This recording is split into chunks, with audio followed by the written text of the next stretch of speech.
நாளைக்கான வீடியோ தாங்க வந்திருக்கு. வீடியோ வந்து சூப்பராக இருந்துச்சு அப்படி தாங்க சொல்லணும். அதாவது பாரதியும் தமிழும் வந்து கோயிலில் போய் நேர்த்திக்கடன் செஞ்சாங்க அப்படிங்கிற உண்மை எல்லாத்துமே வந்து நம்ம ஆதிக்கு வந்து தெரிஞ்சு போச்சு அப்படி தாங்க சொல்லணும். இந்த பக்கம் பார்த்தா நம்ம அழகர் இருக்கார்ல, அழகர் வந்து தர்மலிங்கத்தை தீர்த்து கட்டுறதுக்காக கத்தியோட களத்தில் இறங்கிட்டார். கடைசியில் பார்த்துக்கிட்டோம்னா நம்ம அழகர் அதுக்கடுத்து ஆண்டாள் அவங்க அம்மா பாட்டி எல்லாருமே வந்து வீட்டை விட்டு போகிறாங்க அப்படி தாங்க சொல்லணும். அதெல்லாம் பார்க்குறக்கும் சேனலை மட்டும் மறக்காமல் லைக் அண்ட் சப்ஸ்கிரைப் மட்டும் பண்ணிடுங்க. ஃபஸ்ட்டு எடுத்தோடனே தர்மலிங்கத்தை தான் காட்டிக்கிட்டு இருக்காங்க. அவர் வந்து கால் வந்து நொண்டி அடித்தார்ல, அதனால் அவருக்கு முடியாமல் அந்த இடத்துல உட்காந்துருக்காரு. அதை பார்த்து அழகர் வந்து சிரிச்சுக்கிட்டு இருக்காரு. உலக தொலைக்காட்சி வரலாற்றில் முதல் முறையாக நொண்டி அடித்து பரிகாரம் செஞ்சுருக்காரு அப்படின்னு சொல்லி கிண்டல் பண்ணிக்கிட்டு இருக்காங்க. ஐயோ மாமா, என்னையா நொண்டியெல்லாம் அடிச்சிருக்கீரு, பரிகாரம்னா என்ன பண்ணுவாங்க? உருண்டு கொடுப்பாங்க, தீச்சட்டி எடுப்பாங்க, அழகு குத்துவாங்க, இப்படியெல்லாம் பண்ணுறதை விட்டு வித்தியாசமான இது பண்ணியிருக்கேயா அப்படிங்கிற மாதிரி சொல்லிக்கிட்டு இருக்காங்க. டேய், உனக்கு ஒன்றும் தெரியாதா, அந்த சாமியை பற்றி எனக்கு தான் தெரியும், ஸ்ரீ ஸ்ரீ சச்சியானந்தா சாமி அப்படி இப்படின்னு சொல்லிக்கிட்டு இருக்காரு. யோ யாரையா நீ லூஸ்தனமாக பண்ணிகிட்டு இருக்க அப்படிங்கிற மாதிரி சொல்லிவிட்டு அழகர் வந்து கிண்டல் அடிச்சுக்கிட்டு இருக்காரு. அப்போ வந்து பாட்டி வந்து சொல்கிறாங்க, டேய் அன்னைக்கே வந்து அழகர் வந்து ஒரு சாமியாரை கூப்பிட்டு வந்தார்ல, அப்போயே அமைதியாக இருந்ததுன்னா இந்த பரிகாரம்லாம் உனக்கு தேவையா அப்படிங்கிற மாதிரி சொல்கிறாங்க. அதுக்கு வந்து அழகர் வந்து சொல்கிறாங்க, என்ன பாட்டி, அந்த சாமியார் தான் உங்கள் மகன் செஞ்ச எல்லாத்தையுமே வந்து புட்டு வச்சுட்டாரு, பிற எப்படி அமைதியாக இருப்பார் அப்படிங்கிற மாதிரி சொல்லிக்கிட்டு இருக்காங்க. டேய் என்னடா என்கிட்ட வந்து வம்புலுக்கண்ணே வந்து பண்ணிக்கிட்டு இருக்கியாடா அப்படிங்கிற மாதிரி சொல்லிக்கிட்டு இருக்காங்க. அந்த நேரத்தில் பார்த்தா டக்குன்னு வந்து நம்ம தர்மலிங்கத்துக்கு வந்து ஒரு ஃபோன் வருது. யாருன்னு பார்த்தா அந்த ஏமாத்தினார்ல அந்த சாமியார் தான் ஃபோன் போடுறாரு. ஃபோன் போட்ட உடனேயும், சீடா நாளைக்கு உன்னோட வீட்டுக்கு வரப்போகிறேன் அப்படிங்கிற மாதிரி சொல்கிறாங்க. ஐயோ வாங்க சாமி, உங்கள் பாதம் வந்து எங்கள் வீட்டில் படுறதுக்கு நாங்கள் தான் கொடுத்து வச்சுருக்கணும் அப்படிங்கிற மாதிரி சொல்லிகிட்டு இருக்காங்க. சரி சீடா, நாளைக்கு வரேன் அப்படிங்கிற மாதிரி சொன்ன உடனேயும் வேலையை நம்ம இவர் தர்மலிங்கம் கெத்த எந்திரிச்சு நடக்க ஆரம்பிச்சிட்டாரு. கால் வழியெல்லாம் போச்சு. நாளைக்கு சாமி வராரு. அந்த சாமி வந்து சாதாரணமாக யார் வீட்டுக்கும் போக மாட்டார். அப்படிப்பட்ட சாமியார் என் வீட்டுக்கு வர்றாருன்னா என்ன அர்த்தம், என்கிட்ட ஏதோ ஒன்று இருக்குது அப்படி இப்படின்னு சொல்லிட்டு பெருமையெல்லாம் பேச ஆரம்பிச்சிடுறாரு.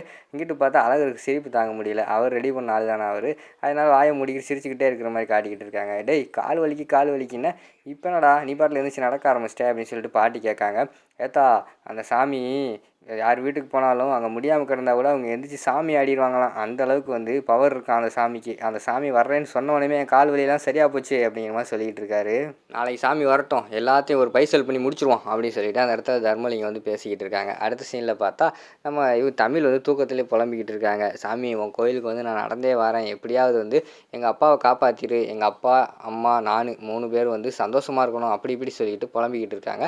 அதை வந்து ஆதி வந்து நைட்டு எழுந்திரிச்சு அவர் கேட்டிடுறாரு. என்னது, தமிழ் கோயிலுக்கு வந்து நடந்தே போனாங்களா அப்படின்னு சொல்லிட்டு அவங்க ஆச்சரியமாக பார்த்துக்கிட்டு இருக்காங்க. அந்த இடத்துக்கு வந்து பாரதி வந்து வராங்க. என்ன பாரதி, தமிழ் வந்து நேற்று கோயிலுக்கு வந்தாங்களா அப்படிங்கிற மாதிரி சொன்னோன்னே ஓட்டவாய் அதுக்குள்ளே வந்து உளறிட்டாளா அப்படிங்கிற மாதிரி சொல்கிறாங்க.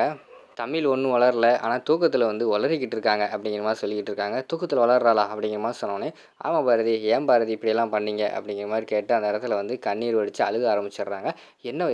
என்ன ஆதி அழுதுகிட்டு இருக்கீங்க, இதுக்கெல்லாம் அழுவாங்க அப்படிங்கிற மாதிரி சொல்கிறாங்க. இல்லைங்க, நீங்கள் 2 பேர் வந்து எனக்கு கிடைக்க நாங்கள் வந்து ரொம்ப கொடுத்து வச்சுருக்கணுங்க, எனக்காக இப்படியெல்லாம் பண்ணுறீங்களே அப்படின்னு நினைக்கும் போது எனக்கு ரொம்ப கஷ்டமாக இருக்குது அப்படிங்கிற மாதிரி சொல்லிக்கிட்டு இருக்காரு. ஏங்க உங்களுக்காக கிடையாதுங்க, உங்களுக்காக நாங்கள் எதுனாலும் பண்ணுவோம், நீங்கள் எங்களுக்கு கிடைக்க தான் நாங்கள் வந்து கொடுத்து வச்சுருக்கணும் அப்படிங்கிற மாதிரி சொல்லிக்கிட்டு இருக்காங்க. 2 பேருமே மாற்றி அப்படி சொல்லிக்கிட்டு இருக்காங்க.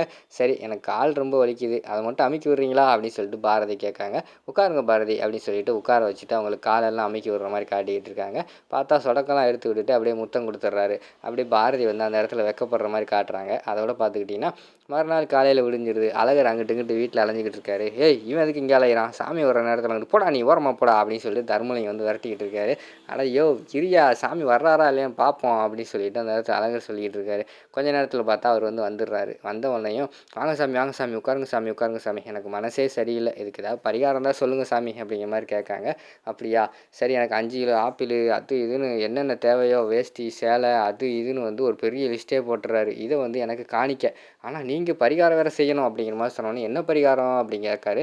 கருவாட்டு ரத்தம், காஞ்ச அருகம்புல் சாறு, அதுக்கடுத்து வந்து வேகாத செங்கலோட அரைச்சி நல்லா குடிங்க அப்படிங்கிற மாதிரி சொல்லிக்கிட்டு இருக்காங்க. இதெல்லாம் எப்படி சாமி சாத்தியம் அப்படிங்கிற மாதிரி சொல்கிறாங்க.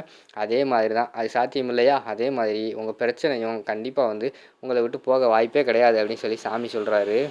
அழகர் வந்து சிரிச்சுக்கிட்டே, யோ இரியா முதல்ல வேஷத்தை கலையா அப்படின்னு சொன்னோடனே அவர் வந்து வேஷத்தை கலைச்ச உடனே நம்ம தர்மலிங்கம் வந்து முறைச்சி பார்த்துக்கிட்டு இருக்காரு. என்னவே ஏமாற்றிட்டீங்களாடா அப்படின்னு சொல்லிட்டு, டேய் அவர் அடிக்கிறதுக்குள்ளே ஓடிடுறா அப்படின்னு சொன்னோடனே அந்த சாமியார் வேஷம் போட்டவர் வந்து ஓடிடுறாரு. அடுத்து பார்த்துக்கிட்டா நம்ம இவருங்க இருக்காங்கல்ல, ஆண்டாள் வந்து ஒரு முடிவு எடுக்காங்க. இனிமேல் வந்து அவங்க கூட சேர்ந்து வாழ முடியாது, எங்கள் அப்பாவே இப்படி பண்ணிட்டான், அவன் எனக்கு தேவையே இல்லை அப்படிங்கிற மாதிரி சொல்லிக்கிட்டு இருக்காங்க. அழகர் வந்து சொல்கிறாரு, அதே மாதிரி தான் எனக்கும் நீயும் உங்கள் அப்பனும் தேவை கிடையாது, நான் பாட்டி அதுக்கடுத்து அத்தை எல்லாருமே வந்து இந்த வீட்டை விட்டு கிளம்புறோம் அப்படின்னு சொல்லிட்டு அவர் ஒரு முடிவு எடுத்துக்கிட்டு இருக்க மாதிரி தான் காட்டிக்கிட்டு இருக்காங்க. அதோட பார்த்துக்கிட்டிங்கன்னா அந்த ஃபஸ்ட்டு பாட்டை வந்து முடிச்சிடுறாங்க.